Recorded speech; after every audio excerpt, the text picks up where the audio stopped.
वो कहते हैं ना, अगर किसी चीज को शिद्दत से चाहो तो पूरी कायनात तुम्हें उससे मिलाने में लग जाती है। तो ऐसी ही कुछ कहानी है अंजलि और वीर की। आज 4 साल बाद फिर वही आवाज सुनाई दी, हवा में फिर वही खुशबू थी, लेकिन सब कुछ बदल चुका था।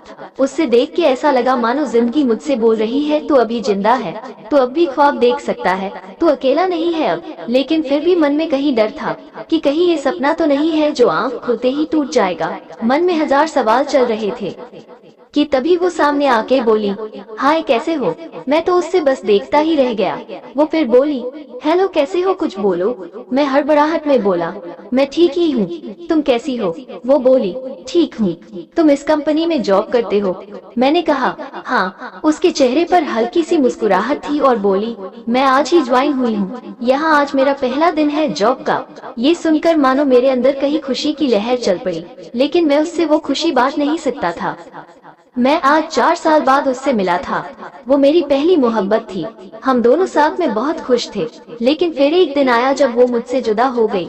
आखिरकार गलती भी मेरी ही थी। असल में वो मुझे छोड़ के नहीं गई थी, मैंने ही कुछ गलत कर दिया था उसके साथ। मैं ही बहक गया था किसी और के लिए। और लेकिन वो कहते हैं ना, प्यार अगर सच्चा हो तो बुरे से बुरा इंसान को बदल देता है। ऐसा ही कुछ हुआ मेरे साथ। मैं अंजलि को भूल के भी नहीं भुला पाया था, और फिर आज 4 साल बाद वो मेरे सामने है। क्या बोलूं उससे, मैं किस मुंह से बात करूं, कुछ नहीं समझ आ रहा था मुझे। वो मेरे ही ऑफिस में अभी नई नई ज्वाइन हुई है और मैं उसका सीनियर हूँ। हम रोज ऑफिस आते हैं, काम करते हैं और घर जाते हैं। 1 महीना हो गया था, लेकिन अंजलि ने मुझसे एक बार भी हमारे बीती हुई जिंदगी के बारे में बात नहीं की। कभी भी ना ही वो मुझे पूछी कि मैं अब उसी के साथ ही या ब्रेकअप हो गया है मेरा। एक दिन जब शाम ऑफिस से निकलने का टाइम हुआ तो बहुत बारिश हो रही थी और मेरे पास छाता नहीं था कि मैं बस स्टैंड तक भी जा सकूं। मैं ऑफिस में ही वेट कर रहा था बारिश रुकने के लिए। तभी अंजलि ऑफिस से निकल रही थी और मुझे बैठा देखकर पूछी, तुम्हें घर नहीं जाना। तो मैंने कहा, घर तो जाना है, लेकिन मैं आज छाता नहीं लाया और बाहर बहुत बारिश हो रही है, इसलिए वेट कर रहा हूँ रुकने के लिए। वो बोली, ठीक है। फिर थोड़ा रुक के बोली, मेरे पास छाता है, चाहो तो मैं तुम्हें बस स्टैंड तक छोड़ सकती हूँ। मैंने बिना कोई सोच विचार किए हाँ कह दिया और जल्दी से सब सामान रख के उसके साथ ऑफिस से निकला। बारिश इतनी तेज थी कि हम दोनों भीग गए थे बस स्टैंड आते आते, और बारिश की वजह से बस भी काफी लेट थी। हम दोनों के बीच शांति थी, ना मैं कुछ बात कर पा रहा था ना वो कुछ बोल रही थी। फिर मैंने ही हिम्मत जुटा के पूछा कि क्या तुम्हारी शादी हो गई। वो हंस पड़ी और बोली, नहीं। ये सुनकर मेरे दिल को जो खुशी हुई मैं उससे बता भी नहीं सकता था। फिर कुछ देर बाद वो मुझसे पूछी, तुम्हारी हो गई। मैंने कहा नहीं। फिर थोड़ा रुककर मुस्कुराते हुए पूछी, प्रीति का क्या हुआ। मैं थोड़ा शांत हो गया और बोला, हम साथ नहीं है। वो कुछ नहीं बोली, बस चुपचाप खड़ी थी। फिर मैंने बहुत हिम्मत जुटा के कहा कि अंजलि मुझे माफ कर देना, मैंने तुम्हारे साथ बहुत गलत किया था। वो चुप ही थी, कुछ नहीं बोली। मैं भी चुप खड़ा था। फिर थोड़ी ही देर में बस आ गई और हम दोनों बस में चले गए। अगले दिन जब मैंने ऑफिस में अंजलि को देखा तो मुझे उससे पूछना था, क्या सोचा उसने, मुझे माफ किया कि नहीं, कैसे बात करूं उससे, यही सब सोच रहा था कि वो मेरे केबिन में मुझे एक फाइल देने आई। मैंने बिना कुछ सोचे उसे बोल दिया कि ऑफिस के बाद साथ में चलना, मुझे कुछ बात करनी है। वो बोली, क्या, हम अभी भी इधर बात कर सकते हैं। मैंने कहा, नहीं, ऑफिस के बाद मिलना। वो बोली, ठीक है, और चली गई। मैं बस इंतजार कर रहा था कि कब 6 बजेंगे कि मैं उससे बात कर पाऊंगा। टाइम जैसे थम ही गया था। 6 बज गया, सब एक एक करके निकल रहे थे ऑफिस से। फिर आखिर में मैं निकला और साथ में अंजलि भी थी। वो रुकी थी मेरे लिए। आज फिर हम साथ चले बस स्टैंड, और रास्ते में मैंने उससे पूछा कि कल का जवाब नहीं दिया तुमने।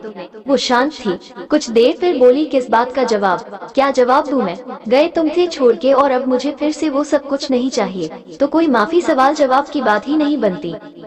मैंने उससे बहुत मनाने की कोशिश की, लेकिन वो नहीं मानी।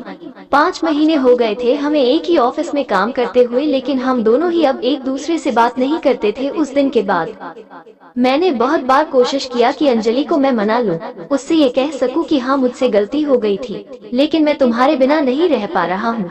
तुम इस ऑफिस में ज्वाइन हुई उससे पहले से मैंने तुम्हें कांटेक्ट करने की कोशिश किया था, लेकिन नहीं हुआ। और जब तुम इस ऑफिस में आई तो मेरी खुशी का कोई ठिकाना ही नहीं रहा। लेकिन मुझे में तुमसे बात करने की हिम्मत ही नहीं होती थी। मुझे पता था कि तुम अब भी मुझे प्यार करती हो, लेकिन कहती नहीं हो। एक दिन मैंने ही कुछ सोचा और ऑफिस में आके सबको अपनी शादी की खबरें दे दी कि अगले महीने मेरी शादी होने वाली है। ये सुनकर ऑफिस में सब मुझे बधाई देने के लिए आए, लेकिन अंजलि नहीं आई। शाम को मैं खुद उसके पास गया और पूछा कि क्या तुम्हें खुशी नहीं हो रही कि मेरी शादी होने वाली है? वो बोली, क्यों नहीं, मैं बहुत खुश हूँ कि तुम शादी करने जा रहे हो, एक नई जिंदगी की शुरुआत करने जा रहे हो। फिर मैंने पूछा कि तुम मुझे बधाई देने नहीं आई? जब सब लोग आए थे ऑफिस के, तो बोली मुझे बहुत काम था, मैं बिजी थी। मैंने कहा ठीक है, और मैं वहाँ से चला गया। 2 दिन बाद रात को अंजलि का मैसेज आया कि क्या तुम सच में शादी कर रहे हो अगले महीने? मैंने कहा हाँ। अगले दिन अंजलि ऑफिस ही नहीं आई थी। मैं सोच में पड़ गया कि क्या हो गया, वो आई क्यों नहीं। फिर मैंने अपने कलीग को कहा कि अंजलि को फोन करके पूछे कि वो ऑफिस क्यों नहीं आई। उसने फोन किया तो पता चला कि उसको बहुत तेज बुखार है और वो घर पर अकेली है। मैं तभी ऑफिस से निकल गया। उसके घर जाने के लिए रास्ते में मैंने फोन करके उसके घर का पता पूछा और जितनी जल्दी हो सके वहाँ पहुँचा। वहाँ जाके देखा तो वो अकेली थी और उससे बहुत ठंडी लग रही थी, कंबल में सोई थी। मैं जल्दी से उसे उठा के अस्पताल लेकर गया।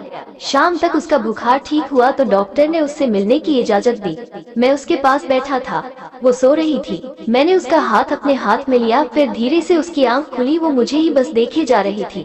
मैंने धीरे से बोला कि नहीं है मेरी शादी, अगले महीने में शादी नहीं कर रहा हूँ। ये सुनते ही वो रोने लगी, मेरे भी आंखों में आंसू आ गए। मैंने उससे गले लगा लिया और हम दोनों एक दूसरे को पकड़ के बहुत रोए। फिर हम वहाँ से घर आ गए और हमेशा एक दूसरे के साथ रहने का प्रॉमिस किया।